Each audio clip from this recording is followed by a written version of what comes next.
Oi, gente, tudo bom? Vamos para mais um vídeo? Vou abrir os slides para a gente acompanhar.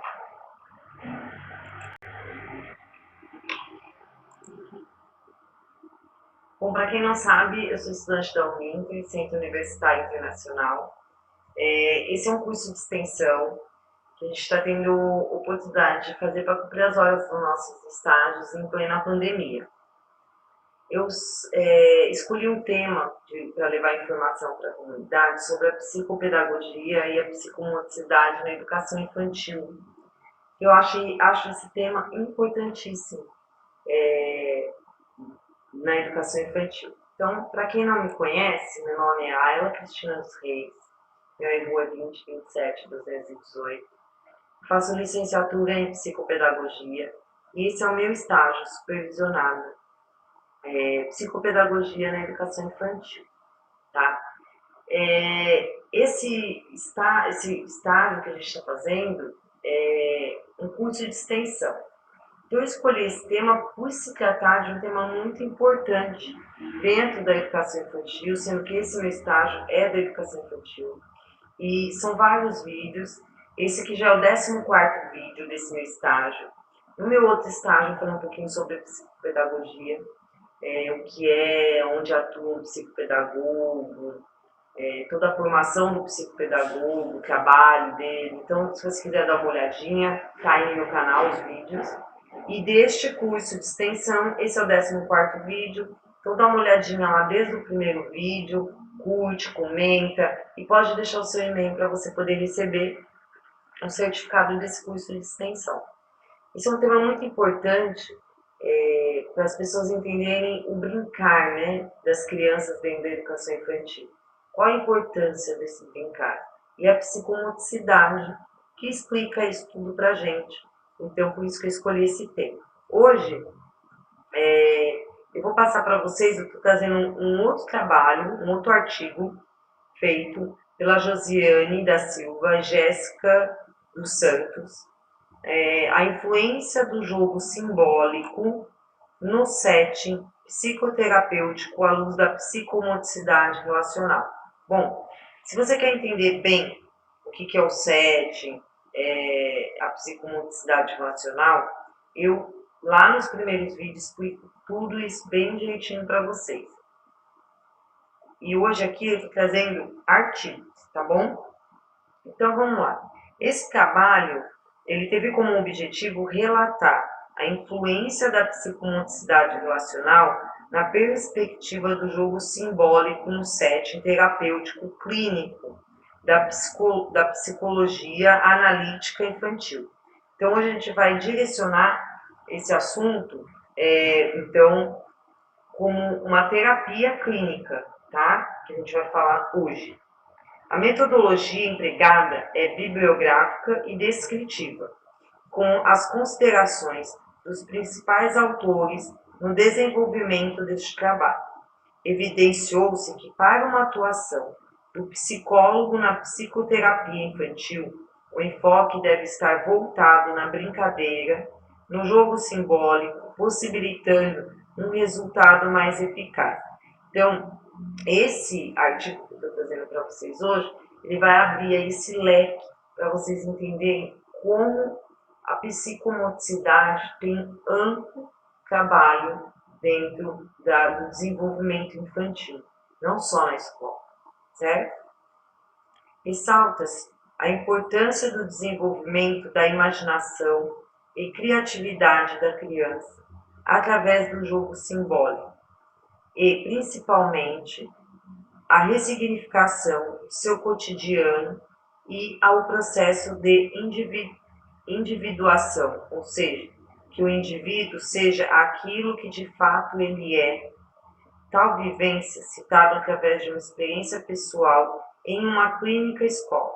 Portanto, conclui-se que esse assunto é de suma importância e que, quanto ao atendimento infantil, deve estar voltado para a brincadeira lúdica, para que a criança possa expressar seus conflitos e vivenciar seus impasses, a fim de elaborar o que acontece no dia a dia e ao processo de individualização. Entende-se que este assunto é inesgotável, ao mesmo tempo complexo, e que há a possibilidade de uma nova busca daquilo que nos desafia dentro da clínica no dia a dia, ampliando visões em relação à psicologia analítica e todas as suas vertentes que auxiliam na prática psicoterapêutica com crianças. Palavras-chave desse artigo: brincar, jogo simbólico, psicomotricidade relacional e psicologia analítica. Vamos expandir aí o campo de atuação da psicomotricidade relacional. O presente trabalho tece considerações a respeito da importância do jogo simbólico, utilizando como ferramenta a psicomotricidade relacional como metodologia de trabalho ao psicólogo na atuação clínica e ao atravessamento dela em sua prática. O foco deste estudo está baseado na literatura bibliográfica descrito do processo psicoterapêutico e dos efeitos da formação em psicomotricidade relacional para a atuação na clínica dentro da perspectiva da psicologia analítica. Nessa perspectiva, defrontou-se com o seguinte questionamento: em que medida o jogo simbólico pode colaborar no atendimento psicoterapêutico na clínica com crianças? E como a psicomotricidade relacional pode influenciar na intervenção do atendimento psicoterapêutico com crianças? Para responder esses questionamentos, tivemos como embasamento a pesquisa bibliográfica descrevendo a importância do jogo simbólico, a decodificação e a intervenção do profissional em sua atuação na clínica com crianças através das vivências de setting psicoterapêutico, para atingir a meta de apropriar-se dos jogos imaginários das crianças para a realização de intervenção psicológica. Considerou-se como ponto de partida as indagações decorrentes da falta de informações, observando no percurso da formação em psicologia. Neste sentido, o brincar e a brincadeira são mal compreendidos pela sociedade, familiares, assim como por muitos profissionais. Comprometida pelo aprofundamento desta reflexão e analisando os estudos já realizados, baseados nos autores como Winnicott, Jung, Jacobi, Fordman, entre outros, podemos verificar que este assunto tem sido foco de interesse de muitos pesquisadores, seja na área da psicologia como também na pedagogia. Cita-se Piaget e Vygotsky, na educação física, o Bolk, Fonseca, Kishimoto, em outras áreas do conhecimento do ser humano. No entanto, cada área aprofunda-se de acordo com o seu universo científico. Atestando isso, quando uma pessoa proporciona momentos de brincar, ela estará oferecendo momentos lúdicos, um conjunto de atividades e ações que envolvem ideias, sentimentos, ações, pessoas, situações, objetos, em que a criança se diverte, inventa, desenvolve sua imaginação e criatividade, principalmente a socialização. Para Bello e Skodler, o brincar deve ser considerado não só como uma atividade do setting terapêutico passível de análise ou como restrita às crianças, mas como algo terapêutico em si mesmo, em que tudo se aplica ao adulto. Para Winnicott, a característica essencial do que desejo comunicar refere-se ao brincar como uma experiência, sempre criativa, uma experiência na continuidade, espaço-tempo, uma forma básica de viver. É no brincar, e somente no brincar, que o indivíduo, criança ou adulto, pode ser criativo e utilizar sua personalidade integral. E é somente sendo criativo que o indivíduo descobre o eu.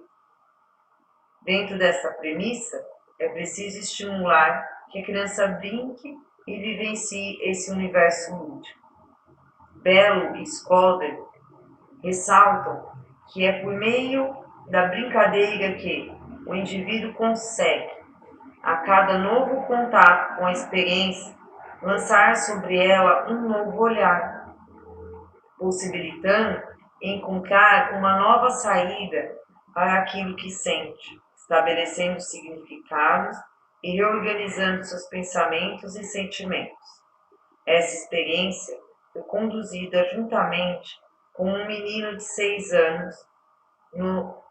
Neste contexto, buscou-se utilizar a brincadeira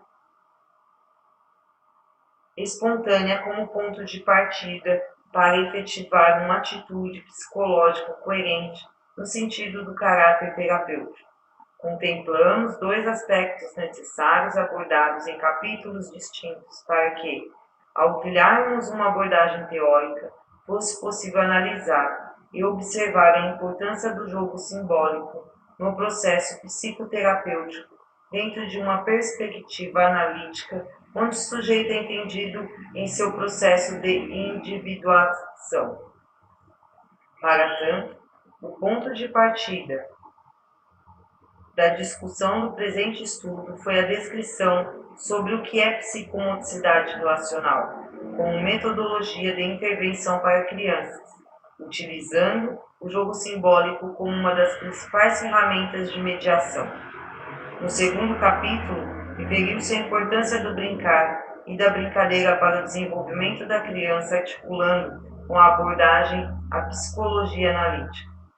Fez-se necessário reverter o olhar sobre o brincar, associado durante muito tempo à necessidade de a criança extravasar energias contidas, pois a brincadeira é um comportamento socialmente construído que ajuda a criança a entender a si mesma e ao universo cultural em que está inserida. Tendo conceituado o ato de brincar como uma ação lúdica fundamental para o desenvolvimento da identidade, corporeidade e autonomia da criança, entende-se em conformidade, Jung, através do brincar, a criança expressa de uma maneira involuntária e inconsciente seus processos simbólicos, tensões psicológicas, possibilitando o desenvolvimento da personalidade. Tal processo foi denominado pelo autor como individuação. Então, o que é psicomotricidade relacional?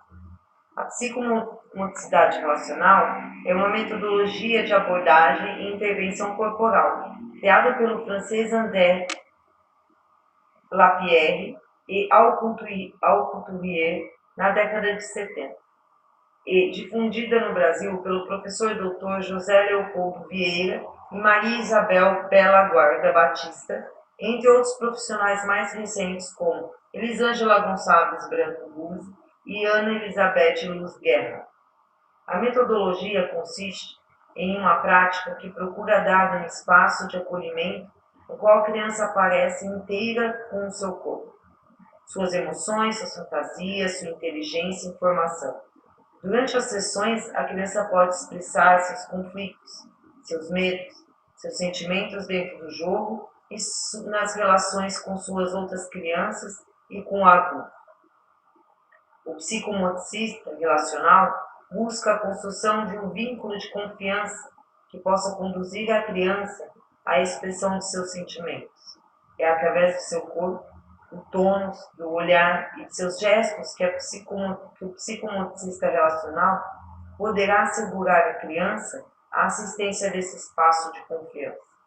Segundo Lapierre e Alcouturier, queremos trabalhar com o que há de positivo na criança, pois nós nos interessamos por aquilo que ela sabe fazer e não pelo que ela não sabe fazer. O jogo simbólico, também conhecido como faz de conta, Uma das ferramentas mais importantes na psicomotricidade relacional consiste na representação corporal do imaginário. Caracteriza-se por recriar a realidade usando sistemas simbólicos. Ele estimula usufruindo da imaginação e da fantasia da criança, possibilitando a interpretação e estabelecendo um significado para o mundo real, que, de acordo com Vieira, privilegiamos o jogo corporal em nossa ação, visto que se situa no imaginário e no simbólico, portanto, fora dos princípios da realidade. O jogo tem a função de consolidar os esquemas já formados e dar prazer ou equilíbrio emocional à criança.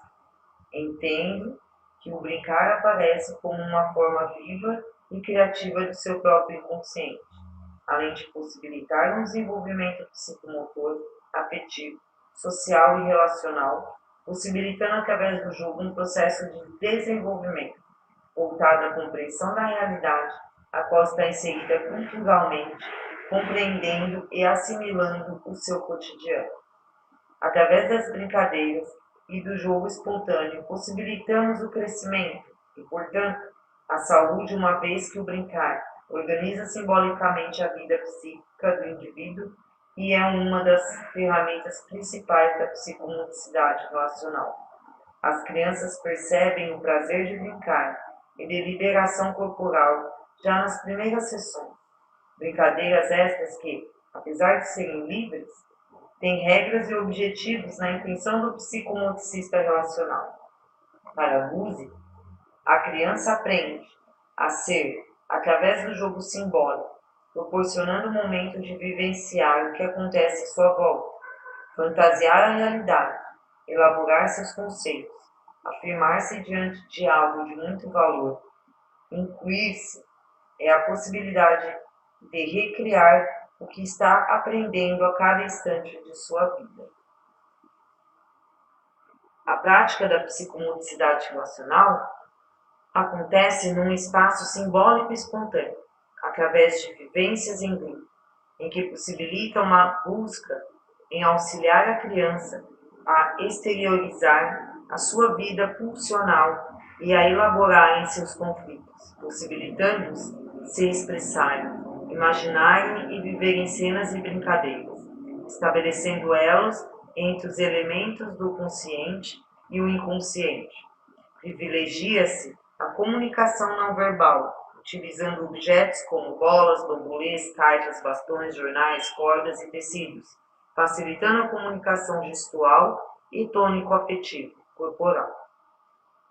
No âmbito da clínica, de acordo com Vieira, a psicomotricidade relacional atua no plano de saúde de modo geral, embora esteja diretamente vinculada a uma demanda específica como queixa dos pais ou da escola que encaminhou o paciente.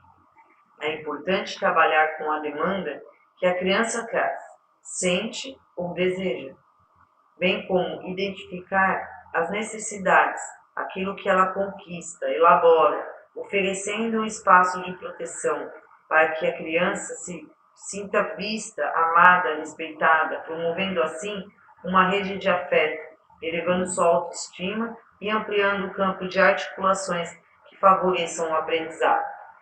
Vieira destaca ainda que o trabalho em contexto clínico utiliza ferramentas específicas, envolve a entrevista inicial com os responsáveis pela criança, sessões iniciais com o participante,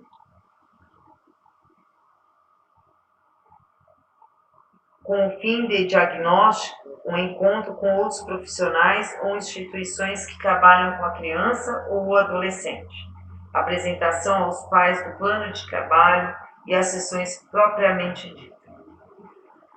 A base da psicomotricidade relacional consiste em criar um espaço de liberdade propício aos jogos e brincadeiras. Segundo Lapierre, a criança passa por algumas fases em relação ao jogo simbólico durante as sessões, como a fase da inibição, comum nas primeiras sessões, em que percebe-se que as crianças ficam um pouco afastadas e a única comunicação neste momento se dá através do olhar.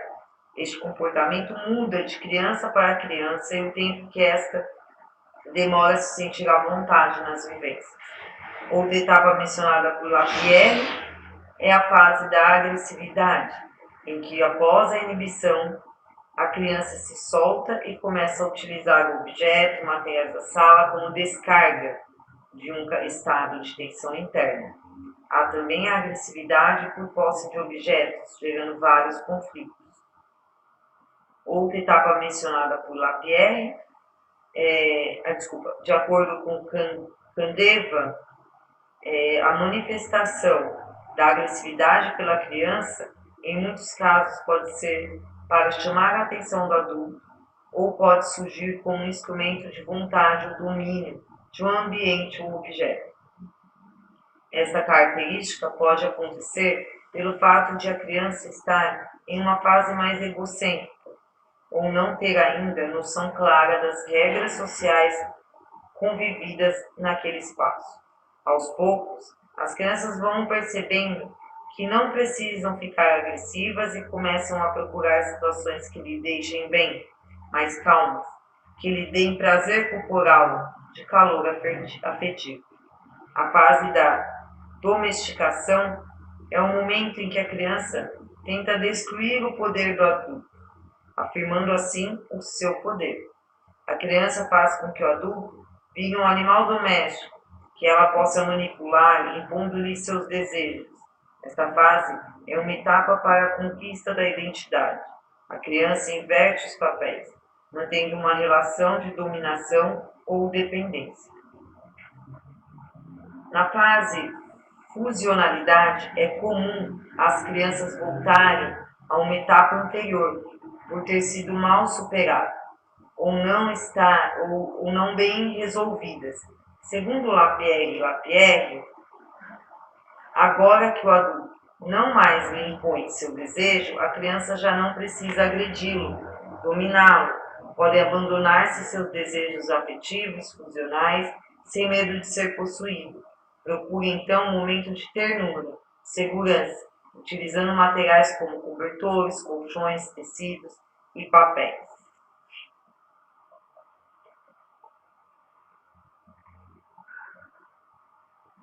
A fase da agressividade simbólica, para Lapierre, envolve os prazeres afetivos, funcionais, levam a criança à dependência do adulto, dependência do que deve se libertar. Daí o nascimento de uma nova fase agressiva. Esta agressividade é diferente, pois a criança já não quer machucar, não está com raiva, ela só está procurando marcar simbolicamente a distância da sua independência, surgindo os gritos como ameaça simbólica. A brincadeira agressiva dentro do jogo simbólico pode muitas vezes se vincular às representações da própria realidade das crianças, pois elas interpretam e compartilham esses momentos brincantes dentro do contexto social em que vivem. A última fase envolve o jogo e independência. Neste momento, as crianças utilizam objetos postos à sua disposição, estruturam seus jogos e brinquedos entre si, numa atmosfera calma, bem-estar e descontração e tratam o adulto como um de seus amigos. Em concordância com Lapierre, liberta de um desejo funcional muito exclusivo, não tendo mais necessidade de serem agressivas para serem reconhecidas. Adquirem uma identidade. Diante disso, Lapierre e Alcouturier ressaltam que cada material tem seu significado e simbolismo próprio dentro do jogo simbólico. Como exemplo, as bolas, onde são utilizadas na agressão, para bater, para contatos afetivos, por causa da sua forma. Neste objeto permite tanto a agressão como a colaboração. Segundo Vieira, o dinamismo e o colorido provocado pela agitação das bolas ajudam o grupo a encontrar o prazer através do jogo. As caixas de papelão, de diversos tamanhos e modelos, é um material de grande interesse que, para Lapierre, ela não se contenta em se colocar dentro. A maior parte do tempo ela se dobra, se comprime, se encolhe, dando assim toda a significação a este ato simbólico. As crianças criam e simbolizam ao jogar com as cartas. Isto ajuda a liberar, sem culpa, a violência das pulsões agressivas. Os bastões de espuma ajudam a trabalhar a agressão e a regressão, a trabalhar com a temática da agressividade, aprendendo a estabelecer limites, regras. Já os tecidos devem ser leves, sedosos, que oferecem múltiplas possibilidades de aparecimento e desaparecimento. Trabalhar com o conteúdo do feminino, masculino, afetividade, contenção. O papel ou o jornal permite vivências regressivas e agressivas. É preciso uma quantidade muito grande para criar um ambiente. Com crianças pequenas utiliza-se só papel branco, pois estas os levam à boca. Ao ouvirem o barulho do papel, estas se desencadeiam uma atividade dinâmica agressiva, da qual participam com prazer. A destruição e a desestruturação dos papéis possibilitam liberar as pulsões agressivas. As cordas grossas, com um comprimento de 2 metros, de cores diferentes, despertam desejos agressivos de dominação e servem para enrolar, amarrar, imobilizar o outro e o adulto em particular. Segundo Vieira, é um elemento através do qual estabelecem vínculos e principalmente ligações com o outro. Pode representar um meio de união à distância e um mediador de contato. Os bambolês de plástico, cores variadas e diferentes dimensões, servem para utilizar o corpo para entrar e sair em 3 dimensões, podendo ficar em posição fetal, e também serve para capturar o outro, podendo ser uma captura agressiva ou afetiva. O corpo, muito utilizado e considerado o objeto mais importante, é o lugar de projeção de todas as fantasias das crianças, simbólico de todas as suas angústias, de todos os seus medos, de todos os seus desejos. Segundo Guzzi, o corpo é a base de todo o trabalho psicomotor. Um corpo consciente de suas necessidades, de seus desejos, suas fantasias e um corpo sadio. O brincar e a psicologia analítica. Brincar é uma das manifestações mais antigas da sociedade e que ganhou novos significados e interpretações durante anos. O jogo possibilita uma organização muitas vezes por uma composição própria de regras, objetivos, papéis e posições demarcadas, podendo também evoluir, mediadas pelas informações sobre o ato de brincar, na qual a criança experimenta outra forma de se pensar, desenvolvendo sua imaginação e criatividade, independente dos objetos que lhe é oferecido, que, segundo a BNCC, é na interação com os pares e com adultos que as crianças vão constituindo um mundo próprio de agir, sentir e pensar, e vão descobrindo que existem outros modos de vida, pessoas diferentes, com outros pontos de vista, conforme vivem suas primeiras experiências sociais, na família, na instituição escolar, na coletividade. Constroem percepções e questionamentos em si e sobre os outros, diferenciando-se e, simultaneamente, identificando-se como seres individuais e sociais. Afonso aponta que, através do brincar, nessa interação com o outro, fornece subsídios para que a criança construa a resiliência, fornecendo um contexto interativo essencial para o seu desenvolvimento.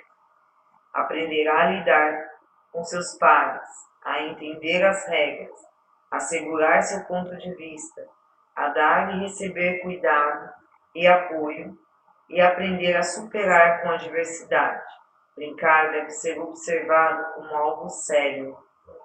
Durante muito tempo, tanto para os pais quanto para alguns educadores, a brincadeira esteve associada à necessidade de a criança extravasar as energias contidas nas salas de aula ou apenas um descanso pedagógico, o que ao mesmo tempo causa preocupação.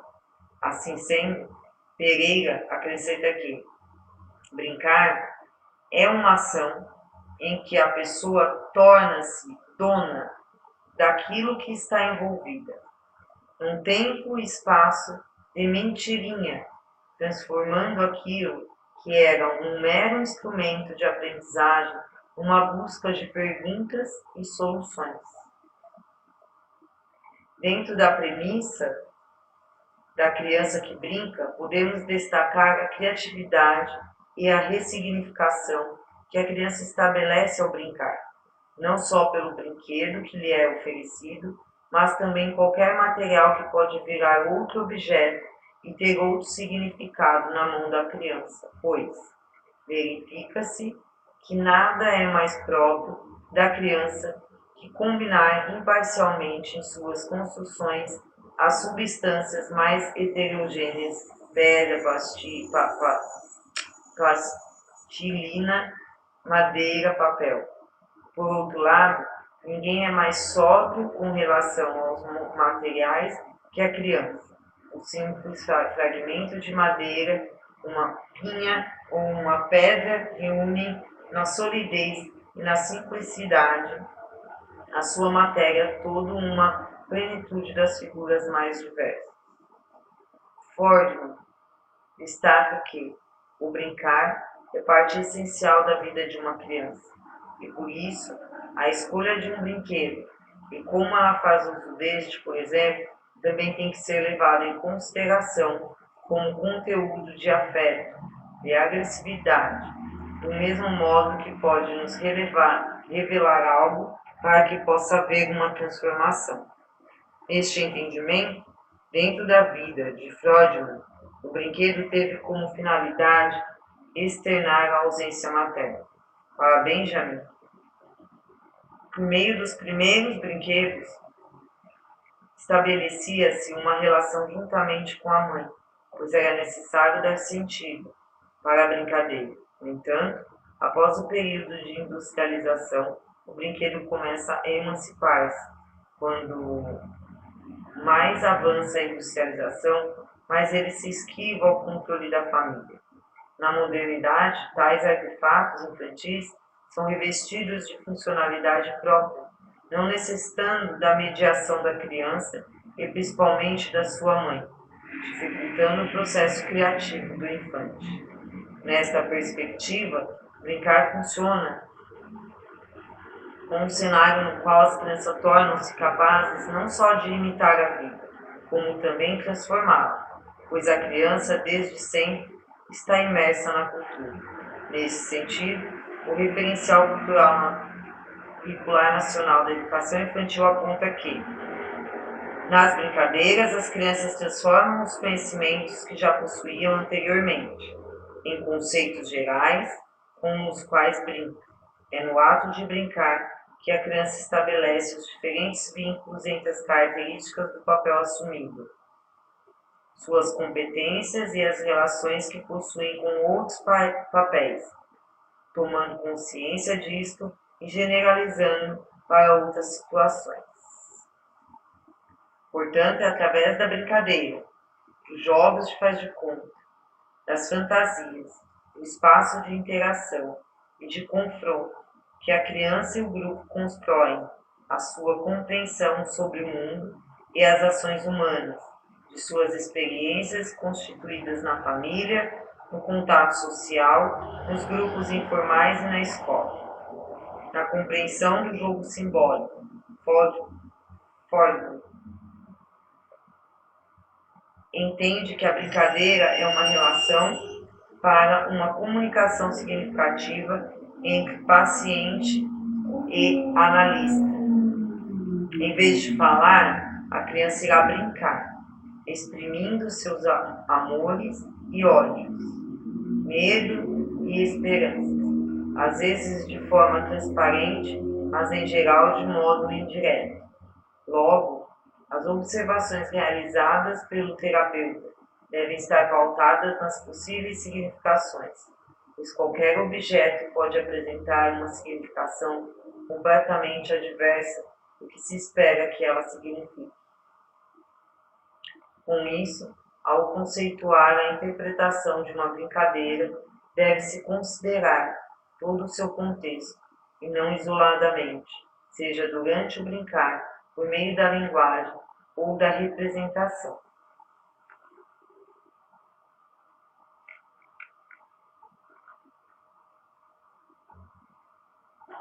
Jacob valida a importância da fantasia como um papel significativo para o desenvolvimento. Dentro da simbolização, percebendo a criança como todo arquétipo, em termos de sua estrutura psíquica, que se manifesta no autêntico símbolo de uma criança e que pode constelar uma abertura para as mais diversas dimensões da experiência humana. Com isso, considera-se importante o papel do psicólogo neste processo, entrando no jogo da criança por meio de representações de papéis. Freud escreve que, no início, essa atividade é autoconcentrada, isto é, a criança quer que o outro desempenhe um papel que representa uma parte do self. Depois é possível um intercâmbio de papéis e o estabelecimento de concessões. No momento posterior, podem ter início os jogos organizados que se tornarão aqueles de incrível complexidade da vida adulta. Então a brincadeira se terá tornado social. Conforme Fredman, o brincar se associa tanto ao passado quanto ao presente. A ação dramática de muitas brincadeiras indica, mas também esconde, as realidades mais simples e geralmente sofridas. Em harmonia com Fredman e Jacob, destaca ainda sobre o brincar e o jogo simbólico que deve-se levar em consideração também a função simbólica, referindo-se que é uma habilidade da criança de imaginar outras pessoas ou objetos na sua ausência. Serbena reforça que esta participação do mundo material e humano acarreta a função socializante do símbolo, pois coloca o indivíduo em comunicação com a totalidade social, ligando a cultura e a experiência individual. Muitas vezes esses processos que acontecem no inconsciente do indivíduo só são manifestados através da fantasia e a imaginação que antes não era percebido. Jung define como processo de individuação, onde considera uma síntese de si mesmo a uma experiência própria do indivíduo e que levará à transformação. No caso das crianças, é comum acontecer através da brincadeira. De acordo com Afonso, cabe ao psicoterapeuta interpretar as ações da criança através da ludicidade, expondo diferentes materiais, conversar com a criança, compreender a dificuldade dela e, a partir da mediação por meio dos brinquedos ou outro material ou técnica que lhe é oferecido. Entre essas técnicas utilizadas na clínica, cabe destacar o Sand Play, apresentado por Dora Kauf, que consiste em uma metodologia proposta na clínica, que seria uma forma criativa de terapia em que utiliza a imaginação, onde consiste em colocar uma caixa com areia e ampla coleção de miniaturas representadas de todo o universo, animais, pessoas, moradias, meios de transportes, vegetação, figuras mitológicas, religiosas, etc., que o paciente pode ou não utilizar para compor o cenário. Eu tenho um vídeo no meu grupo de vídeos do primeiro estágio que fala sobre a caixa de areia. Se você quiser dar uma olhadinha, tem até algumas imagens lá. A utilização da caixa de areia possibilita um processo criativo e terapêutico, sem preocupação com a cura. O terapeuta fará uma investigação cuidadosa e observação através dos conteúdos apresentados no cenário, da pesquisa de seu simbolismo e da análise de suas reações contra-transferências, de forma a acumular possíveis sentidos para os conteúdos inconscientes, investigá-los e ou interpretá-los, possibilitando uma ampliação da consciência do cliente. Bom, a prática clínica do jogo simbólico. O vídeo vai ficar um pouquinho longo, mas já quase acabou. A experiência pessoal, a prática nos atendimentos psicoterapêuticos é, sem dúvida, algo de grande aprendizagem na formação acadêmica. Diante disso, cabe aqui citar uma experiência pessoal no UCEP, em que a criança de 6 anos, ao brincar, através do jogo simbólico, pôde ressignificar e nomear algumas situações do seu cotidiano na escola. Durante a brincadeira, através do simbólico, pôde-se interpretar uma professora e percebeu-se que a criança estabelecia uma relação difícil com essa. Relação que resultava em um comportamento agressivo, hostil, e que gerava uma atitude agressiva com os colegas na escola e de rebeldia em não realizar as tarefas escolares. Após algumas sessões, durante 3 meses, com atendimentos semanais utilizando como instrumentos a técnica Sandplay, jogos simbólicos como brincadeiras com a casinha de bonecas, brinquedos em miniaturas, brincadeiras para canalizar a agressividade como lutar, percebeu-se mudança no comportamento e sentimentos expressados pela criança. Tal fato foi constatado na consulta realizada com a mãe do paciente e na entrevista realizada na escola do infante com a professora e equipe pedagógica, onde relatou-se que a criança estava num processo de autonomia na resolução de conflitos, realizava as atividades propostas pela professora e ampliou seu tempo de concentração durante as aulas. Assim, entendemos que seja relevante, dentro da finalidade psicoterapêutica, utilizar o jogo simbólico como instrumento de análise eficiente para compreender como a criança lida com os acontecimentos do seu dia a dia, refletindo nas brincadeiras de faz de conta, mediadas pelo jogo de papéis que desempenha, promovendo uma ressignificação e elaboração do que acontece no seu cotidiano. Assim como Jung e seus textos demonstram o significado dos símbolos através dos sonhos. Na brincadeira entende-se que é muito próximo. A abordagem simbólica, por definição, aponta para além de si própria e para além daquilo que pode se tornar imediatamente acessível à nossa observação.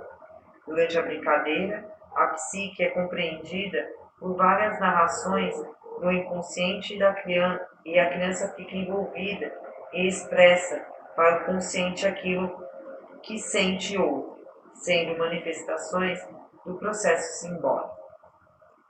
De acordo com Fortman, a explicação de símbolo dentro da perspectiva junguiana é de propor uma implicação de que ele não é em si representado, mas sim a entidade cujas manifestações podem ser vistas na união de elementos psíquicos. O símbolo, nesse sentido bastante específico, está essencialmente relacionado ao self. Pode-se entender, por definição de self, no ponto de vista junguiano, como uma imagem arquetípica do potencial mais pleno do homem e a unidade da personalidade como um todo. O self, como um princípio unificador dentro da psique humana, ocupa a posição central de autoridade com relação à vida psicológica e, portanto, do destino do indivíduo. Em harmonia com Santana, a abordagem simbólica evidencia os símbolos presentes nas imagens ou nas situações de vida do sujeito e busca neles as referências que possibilitem sua aproximação. Dentro deste entendimento, a relação com a imagem é mediada pelo símbolo, o que exige certo cuidado por parte do terapeuta, para que não ocorra uma redução da imagem ao símbolo. Para Jung, o objeto da psicoterapia não é colocar o paciente num estado impossível de felicidade, mas sim possibilitar que adquira firmeza e paciência filosófica para suportar o sofrimento. Deve haver um equilíbrio entre o sofrimento e a alegria.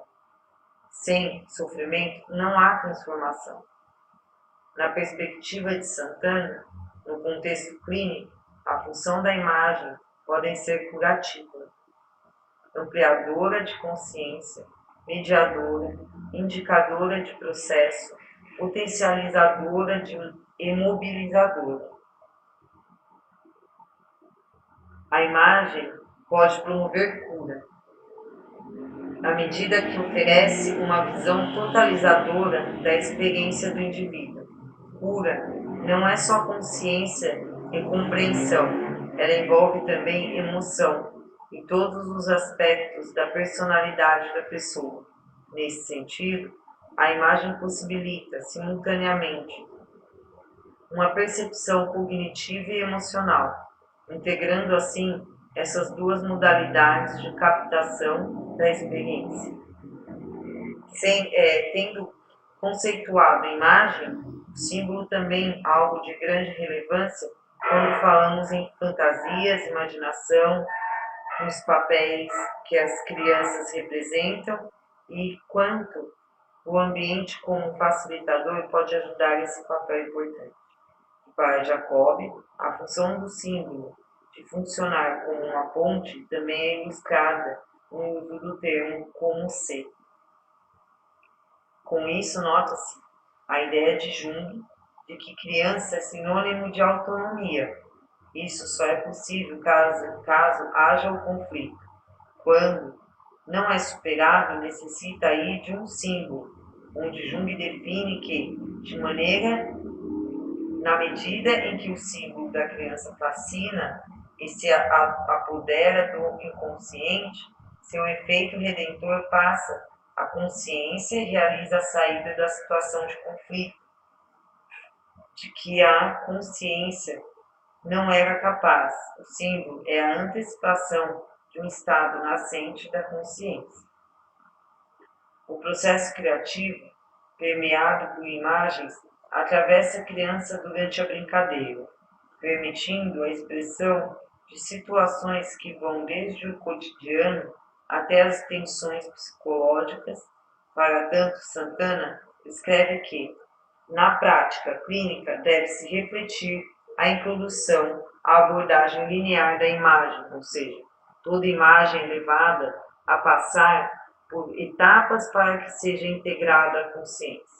Santana afirma que a imagem é sustentada sem nenhuma intervenção verbal até que se instale uma regressão criativa, que favoreça a constelação do céu. Com isso, ocorre em seu processo a formação de várias imagens estabelecendo um ponto com a consciência de que só depois irá ocorrer um trabalho interpretativo que visa a discriminar as etapas do desenvolvimento do processo do paciente, apoiado no conhecimento simbólico do terapeuta. Ainda de acordo com o autor, dentro da experiência na clínica, essa imagem pode ser sustentada sem nenhuma intervenção verbal até que se instale uma regressão criativa que favoreça a constelação do self. Assim como descrito no caso, as crianças têm dificuldades de expressar seus conflitos internos, justamente por não gozar de uma linguagem compreensível ao mundo dos adultos. Neste contexto, Dentro do seu processo psicológico, o brincar mediado pelo seu terapeuta possibilita vir à tona os conflitos de seu inconsciente, buscando um equilíbrio entre o mundo interior e exterior, estimulando a autonomia da própria criança. Assim, a criança aproxima-se mais da sua forma de existir, estabelecendo sua relação com o self, assim como o seu processo de individualização, diferenciando dos estados anteriores. Jung descreve ainda, em muitos casos a brincadeira está presente na cultura, assim como os contos de fadas, os mitos, as lendas, entendendo que todos nós somos passíveis de mudança, comparando com um recipiente que nunca podemos esvaziar e nem encher. Ele existe em si apenas, potencialmente, e quando se toma forma em alguma matéria, já não é mais o que era antes. Com isso, entende-se que é só a partir daí que o trabalho se inicia como algo interpretativo que visa a discriminar as etapas de desenvolvimento do processo do paciente, apoiado no conhecimento simbólico do terapeuta. Diante desta premissa, reconhecemos a importância do jogo simbólico dentro de um processo psicoterapêutico, compreendendo que durante o brincar, a psique é envolvida por todas as narrações e a criança fica comprometida a expressar o que sente, o que ouve, ajudando-a no seu processo de individuação, compreendendo de que todos nós somos passíveis de mudança. Deste modo, é possível inferir que através da brincadeira é aonde a criança irá desenvolver seu potencial. Poderá comparar, analisar, favorecendo o equilíbrio físico e emocional. E, sem dúvida, quando utilizada em conjunto com a psicomotricidade relacional, possibilita o trabalho em grupo, aprenderá a ser flexível, a lidar com regras, limites, a lidar com a diversidade.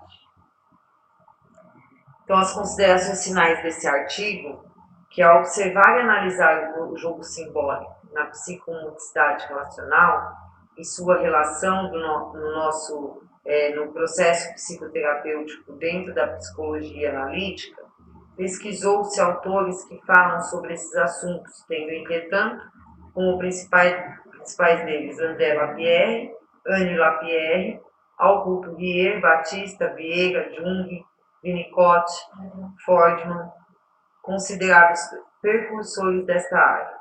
Verifica-se, por meio da pesquisa bibliográfica, que a psicomotricidade relacional pode estar interligada ao processo psicoterapêutico na clínica infantil.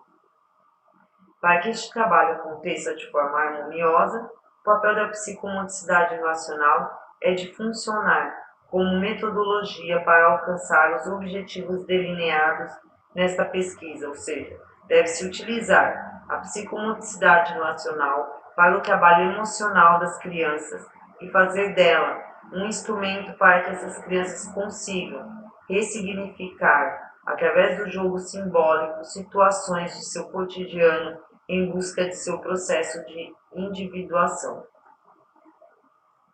Nesse sentido, uma boa prática da ação do psicólogo é fundamental para o processo deste trabalho. É que cabe a cada profissional estar realmente comprometido para acompanhar as mudanças e assim transformar a sua prática de acordo com a necessidade da realidade vivida.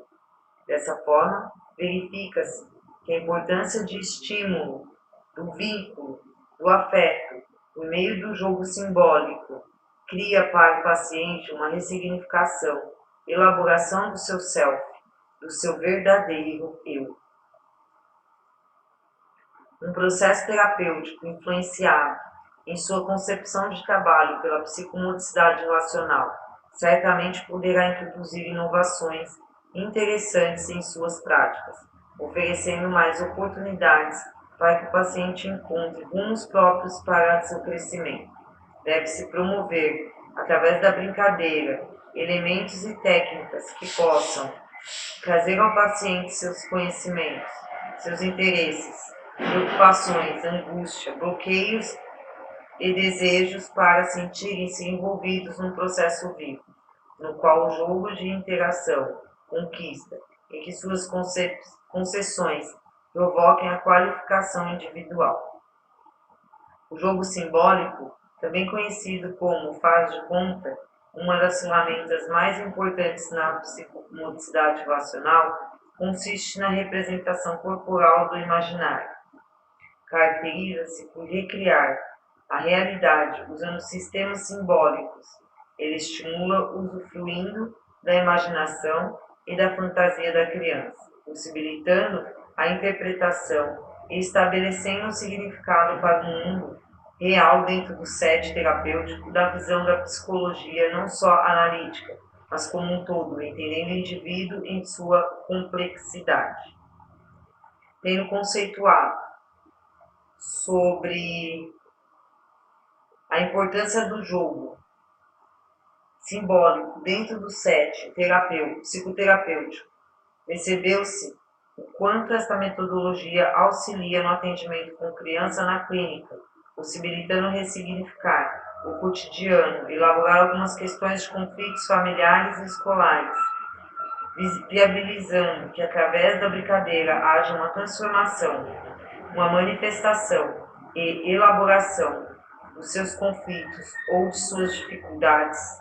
Entende-se que este assunto não se finaliza, pois o brincar é uma ferramenta essencial e importante dentro do trabalho com a psicoterapia infantil.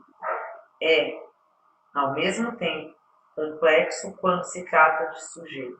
Portanto, há sempre uma nova possibilidade em busca daquilo que nos desafia dentro da clínica no dia a dia, ampliando visões em relação à psicologia analítica e todas as suas vertentes que auxiliam na prática psicoterapêutica com crianças. Bom, as referências que foram utilizadas aqui nesse trabalho, ela já citou durante o texto, né? Afonso Barbosa, Benjamin, Rodman, Guerra, Jacob, Guzzi, Jung, Lapierre, Pereira, Perrone, Santana, né? E alguns outros que já foram citados durante o texto. Bom, fechamos então mais esse artigo, para a gente ter noção do quanto a psicomotricidade relacional é abrangente, tem um campo enorme aí que ela pode ser utilizada.